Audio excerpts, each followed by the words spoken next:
Now, extreme weather is being recorded around the world, from flooding in Europe to wildfires in the US.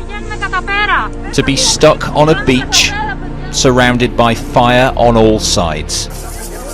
It was a waking nightmare from which the sea was the only salvation. They are fleeing from nature at its most ferocious. Wildfires on the Greek island of Evia forced tourists and residents to be rescued by boat from the beaches. Even the outskirts of Athens weren't safe, with thousands leaving their homes to outrun the fast-moving flames. Just 30 kilometers from Athens. Firefighters have been struggling to get this latest blaze near the Greek capital under control. Just hours earlier, flames came close to the site of the ancient Olympics. As this oldest of countries grapples with this very modern peril. It's the birthplace of the Olympics, where the Games were first held in 776 BC. Greece, like so much of Europe, is grappling with extreme weather. And as this part of the Mediterranean burns, Southern Europe's worst heatwave for more than 30 years has fueled fires across parts of Spain, Italy, Greece and Turkey for 3 days now. In less than a week, more than 100 forest fires have broken out across the country. on the island of Evia by ancient Olympia, people are fleeing. Wildfires have closed in on these shores, and residents and tourists are being crowded onto ferries and fishing boats.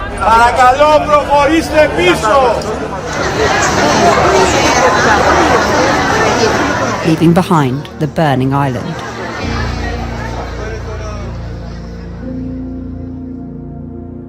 Greece, like many parts of Europe, has been grappling with extreme weather this summer, widespread flooding and colder than average temperatures in Central Europe.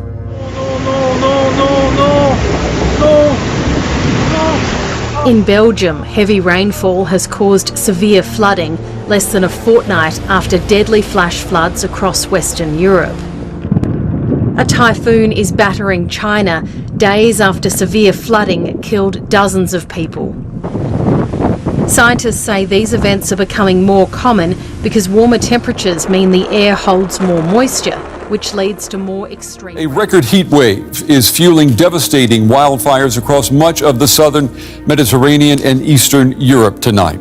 Hundreds of blazes have broken out, many of them multiplying in recent days. Italy, Croatia, Greece, Bulgaria, North Macedonia, and Ukraine are tackling dozens of wildfires. Extreme temperatures and dry conditions are fueling wildfires in Northern California. Fire is threatening Spain too.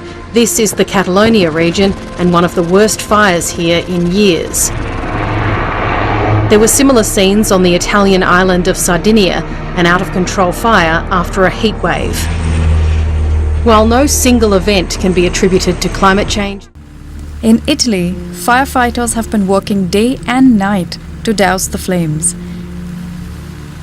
On the island of Sicily, the fires in the mountains are also threatening seaside resorts.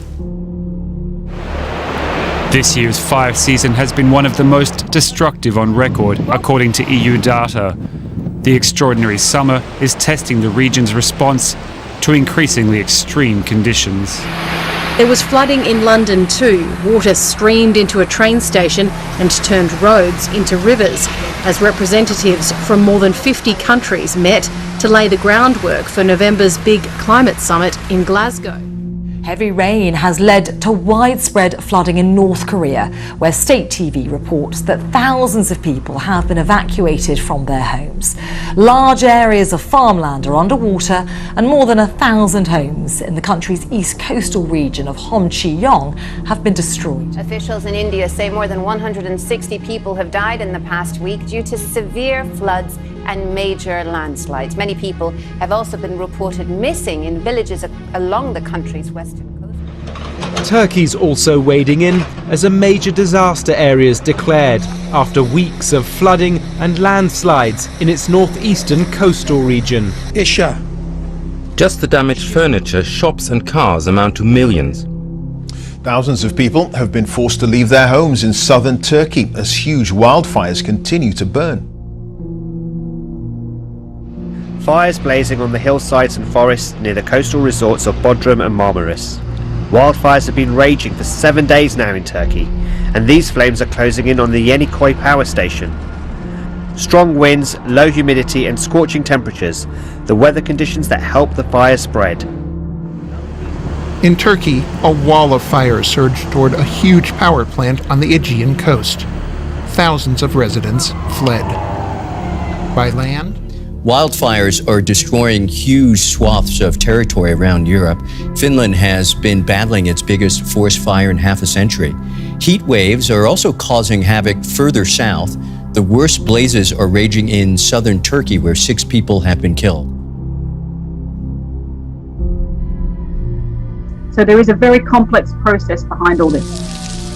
In the meantime, the impact of fires, floods, extreme heat and drought will continue to be felt. With less than 100 days until the Glasgow summit, these events may just focus minds.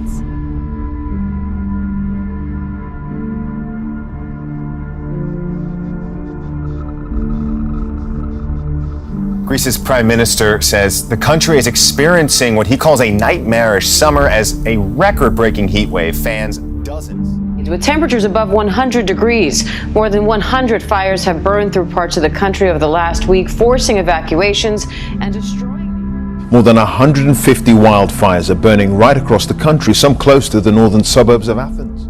The people of this ancient city are dealing with an historic heat wave, Greece's worst for more than 30 years, caused by what meteorologists have called a heat dome.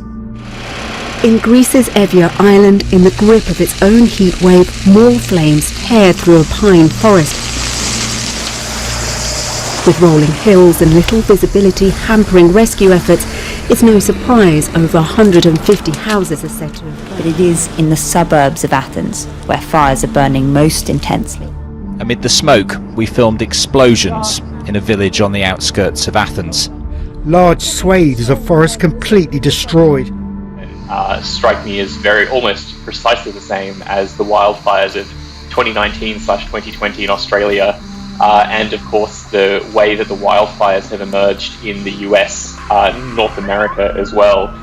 So certainly not a coincidence, and something that we know for sure is being made more intense. Well, there is no doubt about it. We are now in the midst of the worst drought we have seen in modern-day California. Today, experts gathered to lay out where things stand. Now, Cecilia, to the wildfire crisis in the West. That Dixie fire engulfing an area larger than the size of Los Angeles. Flames are raging through California right now. This is what it looked like Thursday night on the road to Canyon Dam in the mountains of Northern California. Everything, trees, cars, homes, and more homes in flames. Wildfire emergency, California's Dixie Fire exploding again overnight. Now the third largest one. It took just an hour for these buildings to be incinerated. All from a fire that's now burned for more than 3 weeks, starting small near the town of Paradise. And then growing exponentially this week, it exploded, now becoming the third largest wildfire in California history. Of the state's 7 biggest fires ever, 6 have occurred in the last year. We're seeing truly frightening fire behavior. We really are in uncharted territory around some of these extreme large fires. I have never seen a firestorm this bad. The Dixie Fire in Northern California turning skies red in Lassen County and Susanville. This after the fire demolished the town of Greenville. We're talking about 2 towns erased from the map in 24 hours. But he says California's wildfires are creating never-before-seen challenges. Have they become more dangerous? Well, over the past 3 years, I think we've all seen it, right? It's just they're getting hotter and faster, and I think the fire moved from that side of town through the town in maybe about an hour, maybe a little less. The historic fire season in the West driven by a mega drought that's beginning to affect infrastructure. Lake Oroville is now at less than 25% capacity. Officials were forced to shut down the Hyatt hydroelectric power plant there for the first time ever due to the lack of water. Another mountain community as the flames, look at this, swallowed up the homes and the trees. In the meantime, here are pictures from outside of the destroyed Gold Rush town. This is Greenville. Smoke filled the sky with embers and flames rising on both sides of the road. The fire moved southward Thursday, taking out additional structures along a major highway. And to the west, buildings in the town of Canyon Dam were also seen in flames. And not at all an exaggeration to say things here are dire. We've got some visuals for you. We'll start at Oroville Dam. Now at 34% of average, that's dangerously close to the point where it won't be able to generate any electricity. In Marin, the reservoir levels have reached historic lows, with water managers saying they need to cut use by 40% district-wide. Statewide, firefighters say they're concerned with 9 active wildfires as of today, and the heart of the fire season still ahead of us, that dry conditions could mean bigger burns. Give you some comparison in where we were last year at this time to where we are now. We do have an increase of the number of incidents across all jurisdictions, about 12%. We're up to 6,049 incidents statewide, as opposed to last year at this time, we were at about 5,400 incidents. The real increase we're seeing right now, which is somewhat alarming, is the number of acres that have been burned.